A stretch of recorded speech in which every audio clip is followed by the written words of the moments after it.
I'm Ali, and this is my story on how I had heart surgery at 19 years old. This is my scar from the surgery. Still pretty prominent and I love it. I'm very proud of it and I want it to stay because I went through a really big traumatic thing, so I want something to prove it and something to show for it. So when I was born with 2 holes in my heart and a few things around the wrong way. I don't actually know exactly what was wrong, my parents do, but I don't know the exact terminology, but I know I had 2 holes in my heart. When I was 18 months old, they put in a conduit, just a fake valve, I think, and that was made out of parachute material. They put that in my heart so my blood could flow properly, and they also patched up one of the holes. So I kind of knew that I would need another surgery at some point. It's always been a thing that I've been told ever since I was a baby. So I would have yearly checkups with my cardiologist and he'd kind of be like, oh, it'll probably happen when you're 11. And then I approached 11 and then he said, oh, maybe when you're like 15, 16. Then kind of got to those ages and he was like, it'll probably be when you're about 18. And then a couple of years ago, he told me it would most likely be before I have kids, before I'm 25 kind of thing. So that's what I had been told. Then in August, I flew to Sydney to see an adult cardiologist since I had aged out of the pediatric system. He did some scans of my heart and had a little listen and basically said, it's time. You need to have surgery in the next 6 to 12 months. So that was almost a year ago. It was about 10 months ago. And when I heard that, I was shocked because I was under the impression it wouldn't be for a while. But I think I was in so much shock that I didn't register it for a couple of days. And I filmed a TikTok like straight after I found out, being like, I'm taking this so much better than I thought I would. Like, I feel so calm about it. I thought I would want to fly home, but like, I don't want to do that. I found out yesterday that I need open heart surgery. Honestly, I'm taking it better than I thought I would. It's kind of been always something looming, and I feel like I thought I would be just like inconsolable and I'd want to fly home straight away, but honestly, like, I'm kind of fine. I did fly home early. I left the next day. So fast forward to October, I met with the surgeon that ended up doing my surgery. He said it would be in the early months of this year, of 2024. He said it would probably be February, March, but I was going to see Taylor Swift in February. And luckily he was like, well, we'll work it around that. And I did end up going to Taylor Swift, which was amazing. So he said probably March. So like, okay, March. I stopped work in February so I could kind of mentally and physically prepare for the surgery in March. We were told that we'd get about 6 weeks notice. And March starts approaching and we just like did not hear anything. We were like when is this surgery gonna happen? And then March starts coming to an end and we still haven't really heard anything. Haven't had my pre-op appointment. So my dad like calls the hospital and is like, what is going on? Like, we need to know the dates. We need, like, she's freaking out, which is true. I'm already a very anxious person, especially because of medical things, because I've dealt with it my whole life. So having this surgery, having to kind of come to terms with my own mortality and the fact that there is a chance that I could die. The surgeon said, you know, there's a risk to your life. That was really scary and not something I had ever had to really think about before. I mean, it's always been on my mind that I would have another surgery, but I hadn't had to think about the fact, oh, like I could die, and that's really terrifying. So my dad calls up, he's like, yeah, what's going on? We find out that I'm only gonna get a week's notice before the surgery date, which is crazy and I don't really understand, because heart surgery is like, especially open heart surgery, that's a major surgery. That's something you really have to mentally prepare for. And I had been mentally preparing since August, so for like 6 months, I don't know. But it was just like, a week is a very short time. We ended up having my pre-op appointment, and then they told us a tentative date, but I wouldn't find out till the next week, which was a week before the surgery. So I get the surgery date, 24th of April. It's a Wednesday. I have a very, very, very amazing support system in my friends and my family and my boyfriend, and who were very close to me the whole time. A group of my friends made me this like care package. They gave me like some new Peter Alexander pajamas, which is, they're so nice. I like the red silky short sleeve ones, so good. My boyfriend's family had gifted me a Peter Alexander voucher, so I bought some really nice long sleeve pajamas. I think part of the reason that made it a little bit easier than it could have been was having such an incredible support system around me. So in the lead up to the surgery, I was reading like the information booklet they had given me. I was reading my dad's friend's book. She's gone through about 5 heart surgeries, and that was really, really helpful. So in the lead up to the surgery, I was doing that, and I was just trying to mentally prepare as best as I could. But this is something so, it's such a niche thing to happen to someone that it's really hard for people to, they can sympathize, but they can't really empathize because you don't know what it's like to go through it until you do. The 24th of April, I had to wake up at 5 in the morning, be at the hospital at 6, I think. We went to the waiting room, then they took us through to the pre-op room where I got changed into a gown, into these like grippy socks. I had to put like special hospital underwear on. It was really like, I just can't believe this is happening. It feels like I've been living inside a nightmare for the last 9 months.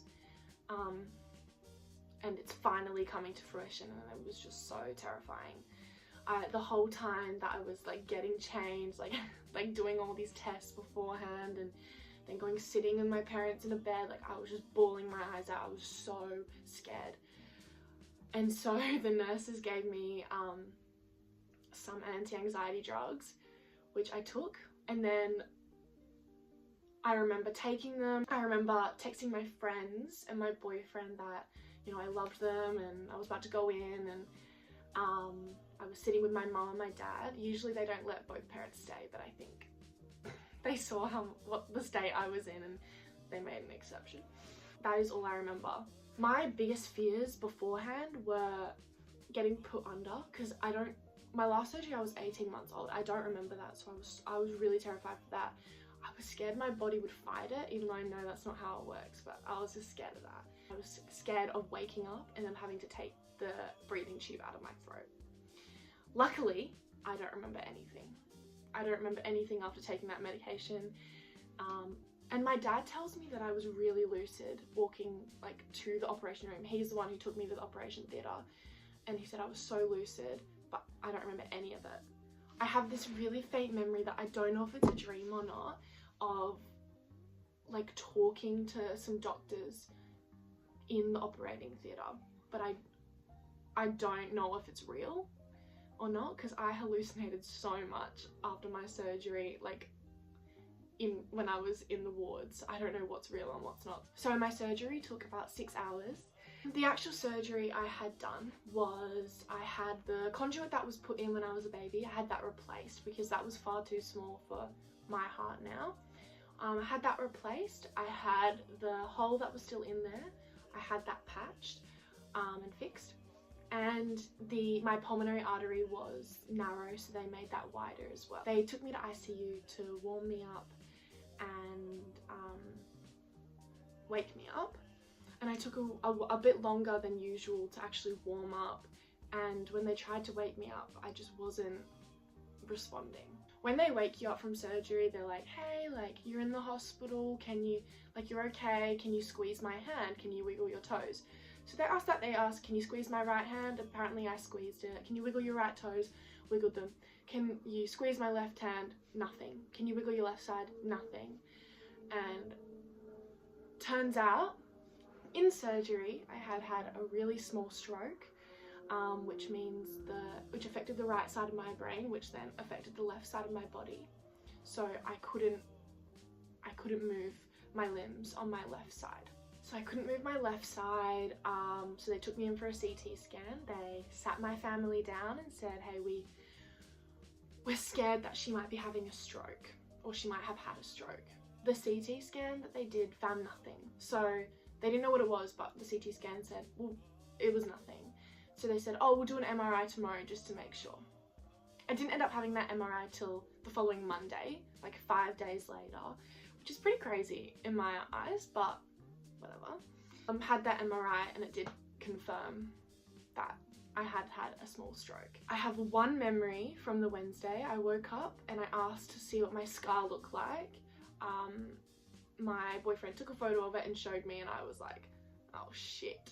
The Thursday, my left side still wasn't responding very well. It was moving a little bit, so I could use it a little bit, but it was like, I couldn't really hold anything. And I was so drugged up that I just like, I was so out of it. But I have a few memories of like talking to my mum and my boyfriend who were there. Then the Thursday night, I remember the football was on, and I remember watching that because the team I support was playing. And then I remember watching The Bold and the Beautiful all night. It was playing like overnight. Then the Friday morning, I wake up, and at this stage my left side was still weaker than my right, but I could move it and I could lift things up and everything, so I was getting back on track. So on the Friday, I get transported to the wards. I had my own room, it had a really nice view, my own bathroom. The staff at the hospital, everyone was so lovely. Like, I was the youngest person in the ward by like 20 years at least, I want to say. And so they obviously made exceptions for me. My parents were allowed to stay later than visiting hours, allowed to come earlier than visiting hours. They were really, really lovely and treated me very, very well. They also treated my boyfriend like he was immediate family. So anything that they were telling my parents, they told him as well, which I thought was really great. Hospital food is not great, but I didn't have an appetite. Anyway, I don't think I ate anything really while I was in hospital. I ate maybe like a couple pieces of toast. I ate a lot of canned peaches because that was just one of the like food options that was just easy to eat. But since then, I threw up a couple times after eating them. I think because of the medication I was taking, and I just can't eat them now. Like, I went to the shops a month ago to buy some food, and I was gonna buy them because I'm like, oh, they're so yummy, I've always loved them, and I just couldn't do it. So I didn't really eat much while in hospital, and they were really worried about that. I couldn't like use the bathroom. I didn't know how, and that is like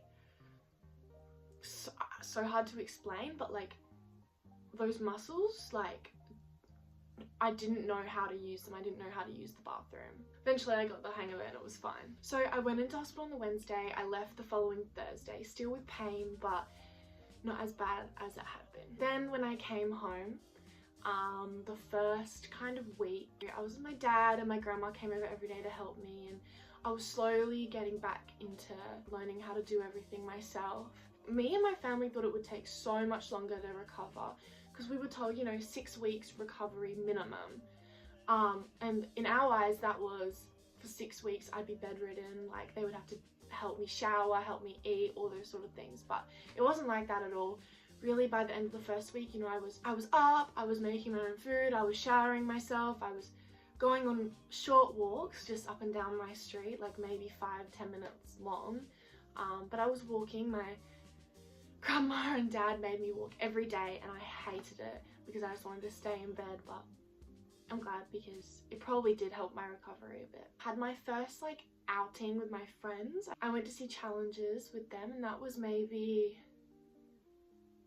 2 weeks after I came home, so 3 weeks after surgery. And it was good. I was in a little bit of pain. I had some like referred pain like in my back and sides and stuff, but it wasn't too bad. And slowly I just started to build up strength. It's now been almost 2 months since surgery.